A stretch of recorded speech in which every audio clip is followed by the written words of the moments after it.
شلام لخ مريم مليف طيبوثة نارا عماخ مريخات المشي وموريخ بير خرسي شو ناط مريم يلدت آلها صلح لا بين حطاهي هاشا وشاق الموثين آمين.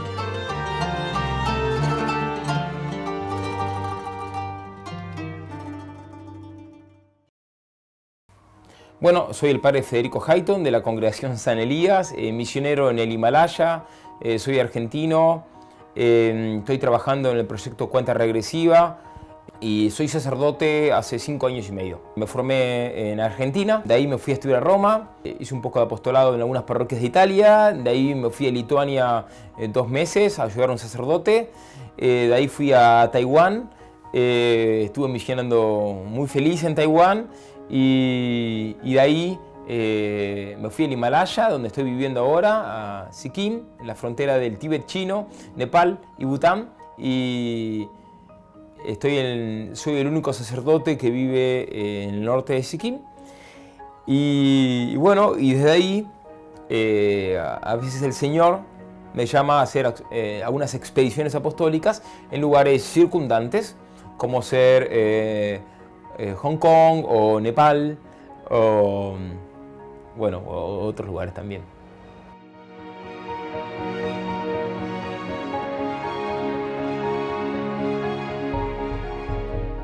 Pertenezco a la Congregación San Elías, que es una pequeña congregación, muy pequeña, cuyo carisma es la predicación de la verdad con la más heroica parresía. Parresía es una palabra que viene del griego, que está en los evangelios. Los apóstoles predicaban con parresía, esto es con valentía, sin importar que nos maten, que nos corten en pedazos, que nos cierren la congregación. Y ahí tenemos 2 apostolados específicos. Uno es el de predicar donde no hay ningún católico, es el apostolado propiamente misionero. Y el otro frente de batalla es el apostolado de lo que se puede llamar la contrarrevolución cultural. Esto es responder con argumentos a las mentiras del mundo moderno, sea por medio de conferencias, de libros, de artículos, de blogs.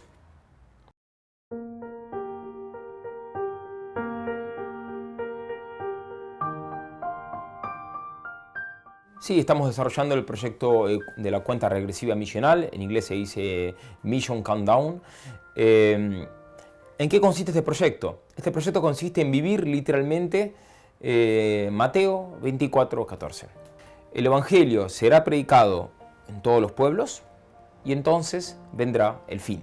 ¿Cuáles son esos pueblos donde aún no se predica el Evangelio? Tenemos una lista provisoria que está disponible online, que es una lista que está en permanente actualización. Para eso también requerimos voluntarios, para mejorar la lista, para agregar pueblos que no están o sacar otros que están que quizás ya fueron evangelizados. El proyecto consiste en esto, en armar el listado y en ir, no solamente en armar un listado, sino en ir a predicar el Evangelio a esos lugares. Y este proyecto entonces cuenta con misioneros que van a hacer el anuncio, tanto religiosos como laicos, como por otra parte gente que reza por esos pueblos. Son los adoptantes de pueblos. Tenemos lo que se llama la campaña de adopción de pueblos. Consiste en personas que se ofrecen a adoptar a cada uno de sus pueblos y tomarlos como sus hijos y rezar pidiendo 3 gracias específicas. Primero, la gracia de que el Evangelio sea anunciado en ese pueblo. Esa es la primera gracia, que sea anunciado el Evangelio. La segunda gracia es que ese pueblo acepte con amor el anuncio del Evangelio, que acepte a Jesucristo, que pidan el bautismo. Y la tercera gracia es la salvación eterna de ese pueblo. Por el momento el proyecto lo lanzamos el 6 de enero de este año, el día de la Epifanía del Señor.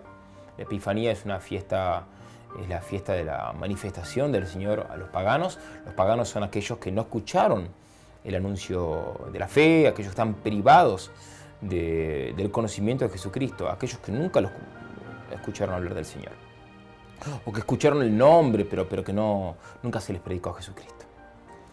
Y bueno, estamos desarrollando el proyecto Omniscientes en la zona del Himalaya y también ya pudimos hacer algunas incursiones en África por medio de voluntarios laicos.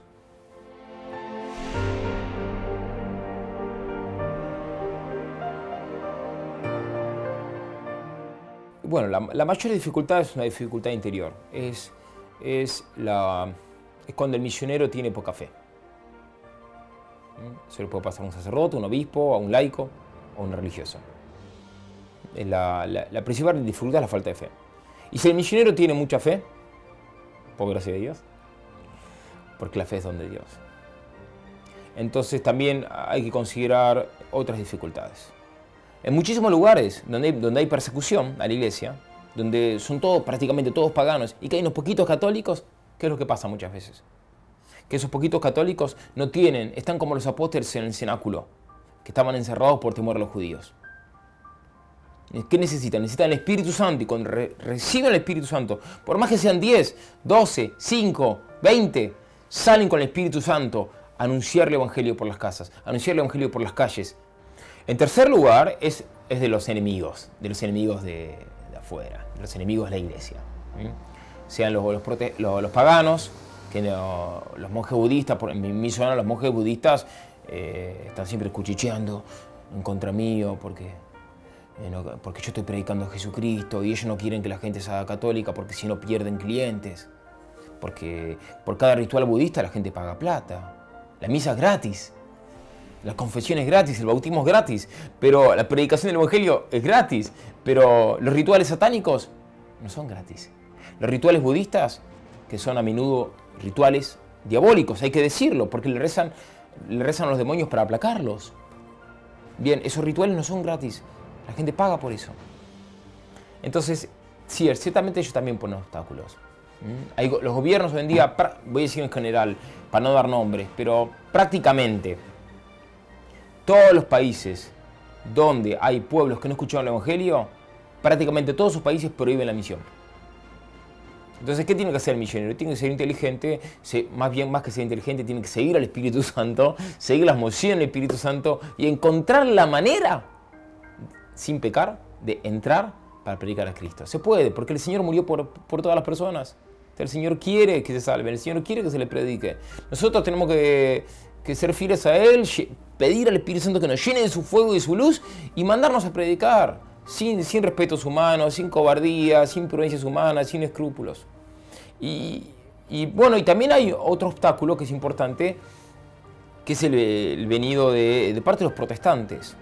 Sé que puede sonar políticamente incorrecto decir esto, porque hay católicos que ahora, con buena o mala intención, están celebrando los 500 años de la Reforma Protestante. Pero como dijo el cardenal Koch, no hay nada que festejar, no se puede festejar una ruptura. ¿Y qué pasa con los protestantes en las misiones? Que ya le hablan a los paganos en contra de la Iglesia Católica. Entonces, cuando llega el misionero católico, por primera vez, los paganos, muchos de ellos ya están vacunados contra la Iglesia Católica. ¿Se entiende? Dicen, no, pues los protestantes son los que adoran a Cristo, los católicos los que adoran a la Virgen.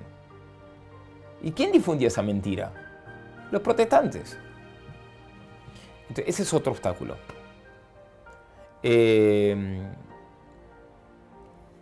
después, también hay otro problema venido del relativismo, que a veces también se meten los misioneros, o en sacerdotes, ya están obispos y en religiosos, que dicen, en el fondo todas las religiones dan lo mismo, o que dicen, lo importante son los valores cristianos, entonces no prediquemos a Cristo. Prediquemos, donde yo estoy, hay sacerdotes que dicen, donde yo estoy, en la diócesis, hay muchos sacerdotes que dicen, o hermanas, nosotros predicamos valores cristianos. Pero Jesús no nos mandó a predicar valores cristianos, nos mandó a predicar a Él. Como dice el Evangelio, Marcos 16:16, el que cree y se bautice, se salvará. El que no crea, se condenará. Pero padre, esa frase es políticamente incorrecta. Díganselo a Jesucristo. Le dijo el Señor, y el Señor es Dios, el Señor no se equivoca, o le vamos a corregir la plana a Jesucristo.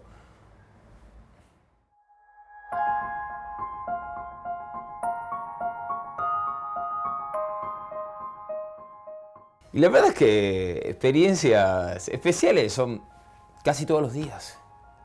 No hay 2 días iguales. No hay 2 días iguales. ¿Por qué? Porque es un lugar donde no hay católicos. Uno llega a misionar, a empezar todo de cero. Y entonces está todo por hacerse. Entonces cada día es una aventura distinta. Es casi imposible tener un horario ahí. porque a la mañana viene el alcalde, vienen los niños, vienen los paganos, los monjes budistas, los pobres, los que quieren escuchar el evangelio, los que no lo quieren escuchar, la policía, el ejército. Entonces siempre hay aventuras. Pero, a ver, voy a contar una que se me viene ahora a la mente. No porque sea la mejor ni la más impresionante, sino porque lo que se me viene ahora a la mente. Un día estaba en un país donde, bueno, en ese momento era el único país del mundo sin misioneros, Bután. Ahora creo que hay uno, bueno, yo trato de seguir trabajando ahí cuando puedo. Y un día fuimos a una aldea de Bután donde no había, bueno, ningún cristiano, ni protestantes, ni católicos, nada. Y fuimos con un traductor. Le dijimos al traductor que queríamos interactuar con la gente de ese lugar, un lugar llamado Guénica. Fuimos con una cruz así de grande, no fuimos con la sotana, fuimos con un traje tradicional de la zona, un traje indígena, que lo compramos en el almacén, y con una cruz así de grande. Fui yo con un laico muy generoso, muy corajudo, francés, llamado Noé. Y fuimos con la cruz y tocamos la puerta de una casa. Nos abre una señora, tenía 70 años, nos recibió muy contenta porque, bueno, vio 2 extranjeros y hablamos 5 minutos bueno, nos presentamos. Y después le dijimos a la señora, ¿quién creó el mundo? No había tiempo para perder hablando del clima, hablando de otras cosas, de las criaturas. Fuimos a hablar del creador. Y dijimos, señora, ¿quién creó el mundo? Bueno, no sé. Dijimos, lo creó Dios. Ah, sí, lo creó Dios. Y aceptó con felicidad esa enseñanza que le dimos. Hablamos unos instantes sobre Dios y en ese momento sacamos la cruz. Un hermoso crucifijo del Señor. Y la señora dijo, una señora iletrada, una señora que jamás había escuchado el dulce nombre de Cristo. Y la señora preguntó, ¿quién es? Nos dijo, cuéntenme la historia de ese Dios. ¿Cómo se puede explicar que en el medio del Himalaya, en un lugar donde no había ningún cristiano, lleno de ídolos, de satanismo, que sacamos una cruz de un hombre crucificado y que una señora diga, cuéntenme la historia de ese Dios? ¿Cómo sabía que era Dios? Ni la carne, ni la sangre se lo reveló, sino el Espíritu Santo, el Padre de los cielos, se lo reveló. Y dijimos, por supuesto, señora. Y ahí le predicamos el querigma entero, resumido, sin atenuaciones. Y le predicamos el Evangelio puro. Jesucristo es Dios, es verdadero hombre. Es Dios que se hizo hombre para nuestra salvación, murió en cruz para salvarnos, al tercer día resucitó. El que cree y se bautiza salvará, el que no crea se condenará. Y la señora estaba feliz y le preguntamos, ¿usted acepta a Jesucristo? Sí. ¿Y usted lo ama? Sí. ¿Y usted cree en Él? Sí. ¿Y cómo se puede explicar que la señora de pronto empezó a amar a Cristo y a creer en Él? No le dimos ningún argumento, simplemente le predicamos, pero es el Espíritu Santo que le dio la gracia de creer. Porque la fe es gracia. La fe es gracia que el Señor nos dona. Y si creemos la aceptamos y si creemos la rechazamos. Y después de eso, es que en esos lugares no hay que ir a dar demostraciones o argumentos apologéticos. La apologética nos sirve para refutar a los masones cuando vienen a atacar la fe o a los herejes. En esos casos uno va a predicar lisa y llanamente el Evangelio y rezar por ellos. Y a veces hay que hacer milagros. Dios concede la gracia, por más que uno sea un pobre pecador, pero Dios lo hace para que ellos crean. Pero la señora dijo, quiero bautismo. Y esa señora quizás ya falleció. Una señora anciana. Pero Dios, en atención a ese deseo del bautismo a la señora y en atención a la fe explícita en nuestro Divino Salvador, esa señora, y en la Santísima Trinidad, que también se la predicamos, esa señora se va al cielo. Y eso llena el corazón del misionero. Y eso solo justifica haberlo dejado todo.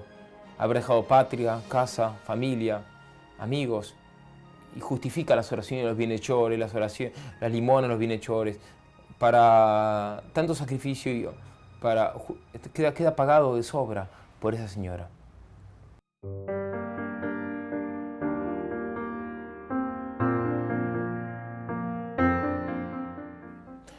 El otro día,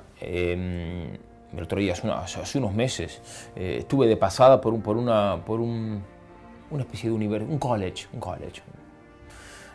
de una congregación religiosa. Y yo me alojé ahí, me recibieron con mucha caridad, y resultó que justo en esos días en los que yo me hospedé en ese college, estaban celebrando los hinduistas una festividad llamada Diwali, que es una fiesta pagana, donde se adoran a los dioses, a los ídolos. Entonces los sacerdotes que atienden ese college decidieron organizar la fiesta de Diwali para que los alumnos del college, paganos, idolatren. Entonces se pusieron las imágenes de dos ídolos, Lakshit, que es el ídolo de la prosperidad, este es el ídolo del dinero, como si fuera Mamón, nada más que con otro nombre, y el ídolo Ganesh, que es un ídolo, un niño con cabeza de elefante. Pusieron las imágenes de los dos ídolos en la puerta de la casa religiosa y llamaron a los alumnos del college a que asistan al evento. Y entonces una mujer pagana agarró el micrófono e invitaba a los presentes a que vayan a idolatrar. Y después pasó una chica muy bien vestida a ofrecernos una especie de polvo mágico, no sé qué cosa, para ponernos en la frente. Y yo me senté unos minutos ahí solamente para sacar fotos y hacer un video. Y después lo denuncié ante el obispo esto. Y después me retiré indignado. Pero cuando me ofrecieron ese polvo, yo dije, no puedo aceptar, soy sacerdote católico. Pero el sacerdote que estaba al lado mío lo aceptó, y contento. Después al sacerdote, que en el fondo tiene un buen corazón, lo impugné, le dije, padre, esto es idolatría, Dios los va a castigar, no se puede hacer esto. El sacerdote me terminó reconociendo que sí, que fue un acto de idolatría, y me dijo que el año que viene no lo van a hacer de nuevo. Pero bueno, eso es un ejemplo de falsa inculturación. Esos sacerdotes que hicieron eso no son tontos, tienen títulos universitarios, son profesores. Eso es falsa inculturación. Y pasa que eso es fácil, es cómodo, hacemos eso, nos ganamos el aplauso de los paganos, el aplauso del mundo, el aplauso de los medios de comunicación. Pero ¿qué pasa? Haciendo eso, vendemos a Jesucristo por 30 monedas, como hizo Judas. Esa es la falsa inculturación. Pero después está la auténtica inculturación. Por ejemplo, hoy en día, los protestantes rechazan los llamados sacramentales. Agua bendita, el incienso, las campanas, las imágenes sagradas. Y los católicos modernistas también. Entonces, ¿pero qué pasa? Que a los hinduistas, entonces por eso en muchos lugares del Himalaya, las iglesias, los conventos son súper despojados. Entonces solamente la cruz y el sagrario y por ahí una imagen de la Virgen y nada más. Pero ¿qué pasa? Que a los hinduistas les atrae mucho que pongamos guirnaldas, flores a la Virgen, campanas, incienso, escaleras, para uno pueda subir a escalera, tocar la campana en honor de la Virgen y tirar flores. Les encanta, les fascina. Entonces, ¿qué hay que hacer? Eso es auténtica inculturación. Explotemos eso, usemos eso.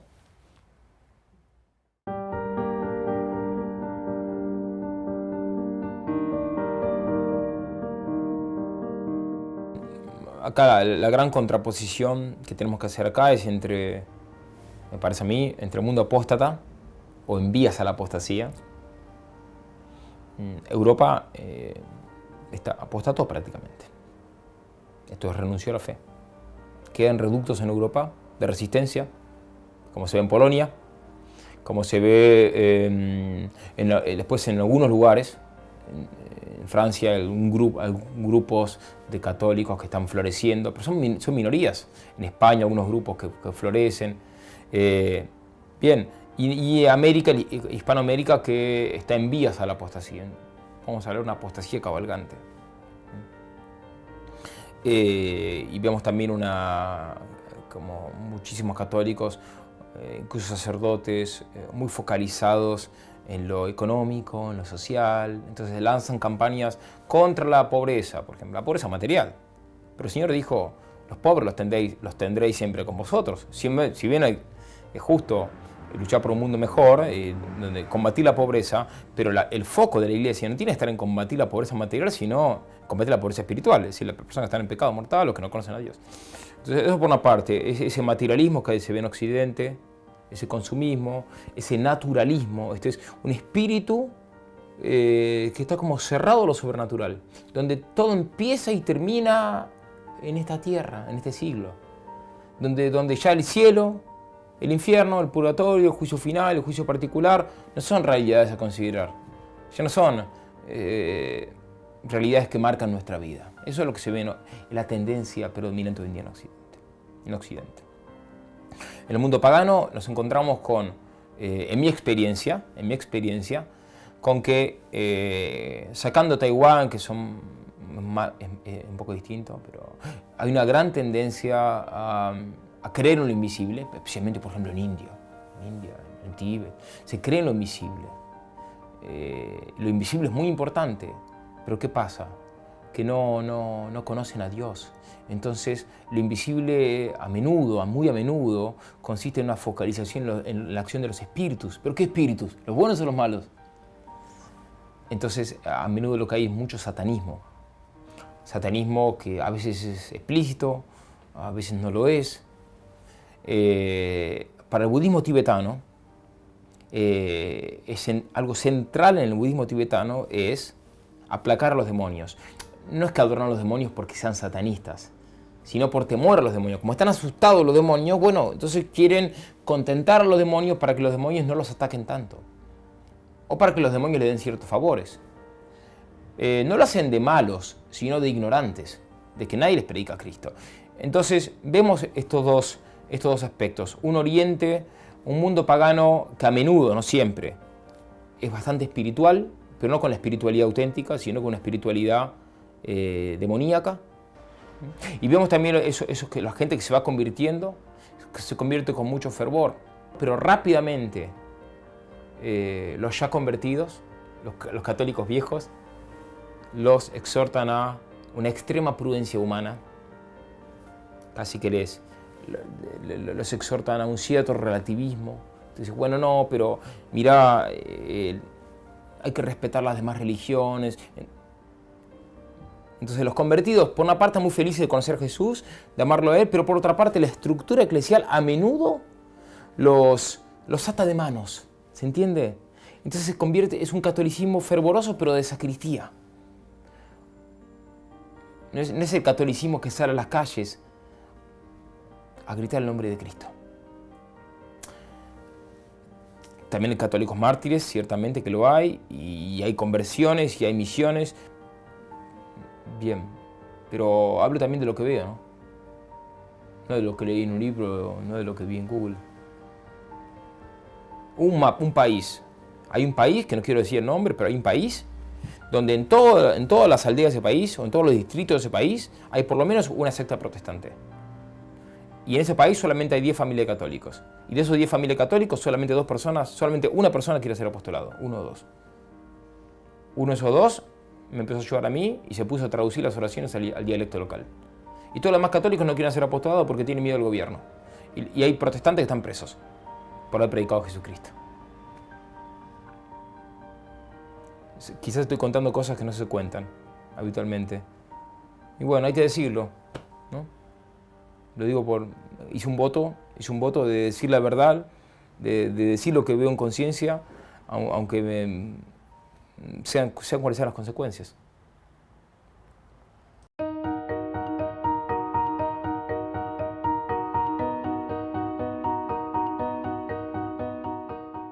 El grito que el Señor me puso en el corazón es: ¡Viva Cristo Rey! Pues Cristo es el Rey de reyes, el Rey de cielos y tierras. Él es Rey porque Él es Dios, pero además Él es rey por derecho de conquista. ¿Por qué? Porque nos conquistó en la cruz y nos conquistó a todos los hombres de todas las épocas y de todos los pueblos. Por ende, Él tiene derecho sobre todos los pueblos y sobre todos los hombres. Pero Él es extremadamente amable. Entonces Él no va a mandar a 12 ángeles a ejercer la violencia física para que todos lo adoren a Él, sino que Él manda misioneros como ovejas entre lobos, para que en mansedumbre y con santa audacia anuncien su santo nombre. Por ende, el grito que el Espíritu Santo me puso en el alma es el de Viva Cristo Rey, que es un grito muy caro a la iglesia. Al grito de Viva Cristo Rey murieron multitudes de mártires y de héroes en México, en España, y ese grito también se repite en Argentina, en mi tierra natal. Entonces el misionero busca que Cristo reine. ¿Y qué le digo a los jóvenes? A todos los jóvenes les digo que tomen parte en el desafío misionero, a todos. Algunos tomarán parte rezando, otros tomarán parte difundiendo la prensa misionera, otros tomarán parte ofreciendo penitencias, otros tomarán parte exhortando a los demás a misionar, otros tomarán parte enseñando lenguas difíciles a los prójimos para que los otros puedan ir a misionar, otros buscando limonas, y otros tomarán parte en el desafío misional yendo a misionar, haciéndose misioneros, sea por un mes, sea por una semana, sea por un fin de semana, sea por un año, sea por toda la vida. También hay familias misioneras hoy en día, pero a menos que yo sepa, no hay estructuras, y se puede, hace falta organización. Pero, y los jóvenes, hay jóvenes que quieren ser misioneros, pero que dicen, no, pero yo no sé si Dios me llama, yo no sé si en realidad si estoy llamado a ser misionero. Sí, si Dios me llama, yo voy a ser misionero, pero no sé si Él me llama. A esos jóvenes yo les digo esto.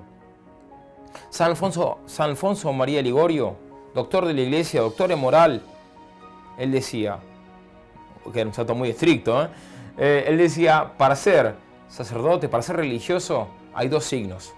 Dos grandes signos. El primero, que se tenga una intención sobrenatural. O sea, bueno, si yo quiero ser sacerdote para ganar plata, bueno, no, evidentemente no es una intención sobrenatural.